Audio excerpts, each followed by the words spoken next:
Have you ever felt a stirring deep within your soul? A whisper that you are meant for something more. A feeling that sets you apart, not in an arrogant way, but with a quiet certainty that your life has a unique and profound purpose. This feeling, this inner knowing, is what many spiritual traditions refer to as the mark of the chosen one. It's not about being better than anyone else, but about being chosen for a specific path, a unique mission that only you can fulfill. This isn't a destiny handed down from on high in a dramatic flash of light.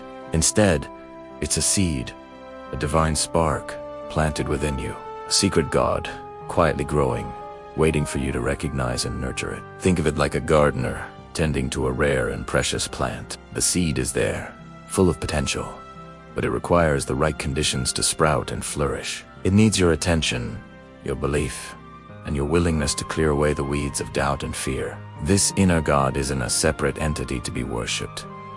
It is the very essence of your highest self, the purest expression of your potential. It is the part of you that is connected to the universal source, the part that understands the language of love, compassion, and infinite wisdom. To be a chosen one is to be on a journey of self-discovery, to peel back the layers of societal conditioning and personal limitations, to reveal the magnificent being that has been there all along. One of the most powerful and enigmatic examples of this journey is the story of Enoch, found in ancient texts, including the book of Genesis and more extensively in the book of Enoch. His tale is a profound allegory for spiritual awakening. Enoch's story is brief in the mainstream scriptures, simply stating that he walked with God, and he was not, for God took him. But what does it truly mean to walk with God? It suggests an intimacy, a state of constant communion and alignment. It wasn't about following a set of rigid rules. It was about a living, breathing relationship. Enoch didn't just believe in God, he experienced God. He cultivated a connection so deep, so pure, that the boundary between the human and the divine began to dissolve. This is the first lesson from Enoch's journey. The path of the chosen one is a path of relationship, not religion. It's about building a direct, personal connection with the divine source. This connection isn't forged in grand cathedrals or through elaborate rituals, but in the quiet moments of your day. It's in the stillness of your morning meditation, the conscious breath you take before a difficult conversation, the gratitude you feel for the sun on your skin. It's about listening to the subtle nudges of your intuition, that inner voice that guides you towards what is right and true for you. Enoch walked with God in his everyday life, and so can you. The divine is not distant and remote. It is present in every moment, waiting for you to turn your attention inward and engage with it. As Enoch walked this path, he began to change. The texts describe him receiving profound knowledge, visions of the cosmos, the workings of the heavens, and the destiny of humanity. He was shown the secrets of creation.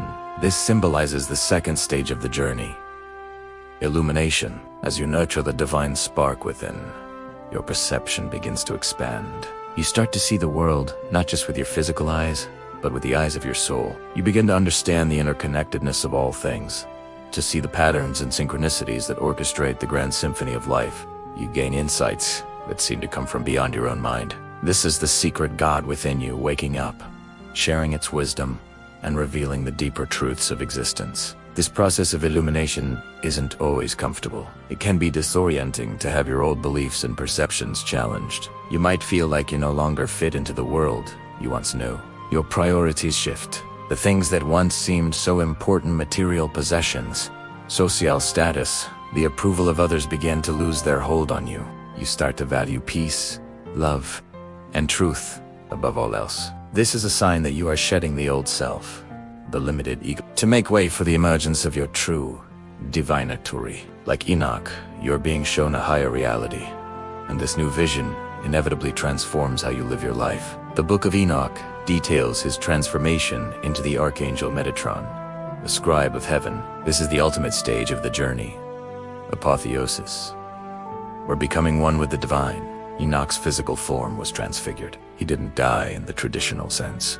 He ascended. He became so aligned with the divine frequency that his very being was elevated to a new state of existence. This is a powerful metaphor for our own potential. It doesn't mean we will literally sprout wings and fly to the heavens. It means that we can transcend the limitations of our ego-driven, mortal consciousness and embody our divine self here on earth.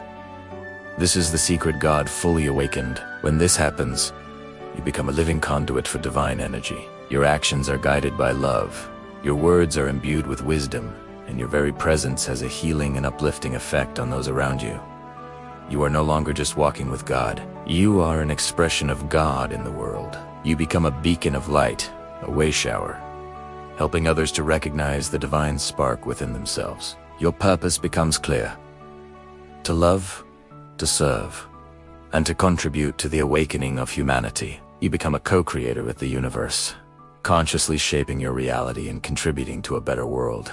So, how do you begin this walk? How do you nurture this secret God inside you? It starts with a simple, yet profound, choice. The choice to believe in your own divinity. You must accept the possibility that you are more than just a body and a mind, that within you lies a wellspring of infinite potential. Then, create space for silence. In our noisy, distracted world, stillness is a radical act. Turn off the phone, the TV, the endless chatter of the mind, and just be. In the silence, you'll begin to hear the whisper of your soul. Practice self-love and compassion. The divine spark cannot flourish in a heart filled with self-criticism and judgment. Treat yourself with the same kindness and understanding you would offer to a beloved friend. Forgive yourself for your past mistakes and embrace your imperfections. You are a divine being having a human experience, and that experience includes learning and growing through challenges. Every stumble is an opportunity to practice grace. Connect with nature. The natural world is a magnificent reflection of the divine. Spend time walking in the forest, sitting by the ocean, or simply watching the clouds drift by. Nature has a way of quieting the ego and reminding us of our place in the vast, beautiful web of life. It helps to recalibrate your energy and align you with the rhythm of the universe. And finally, follow your joy. What makes your heart sing? What activities make you lose all track of time? Your joy is a compass, pointing you in the direction of your soul's purpose. When you are engaged in what you love, you are in a state of flow, a state of alignment with the divine. This is where your unique gifts and talents can shine. Whether it's painting, writing, healing, teaching, or simply being a loving presence for your family, your joy is the fuel for your divine expression. The story of Enoch is not just an ancient myth. It is a roadmap for your own spiritual evolution. It reminds us that we are all chosen ones, each with a unique path to walk and a divine purpose to fulfill. The secret God is not a secret to be kept, but a truth to be lived. It is growing inside you, right now, in this very moment. Your journey is to recognize it, to nurture it, and to allow it to blossom into its full, magnificent expression. The world is waiting for the light that only you can bring. Walk your path with courage, listen to the wisdom of your heart, and trust in the divine process unfolding within you. Thank you for joining me on this journey today. If this message resonated with you, please consider liking this video and subscribing to the channel for more explorations into the depths of the soul. Go in peace and let your inner light shine brightly.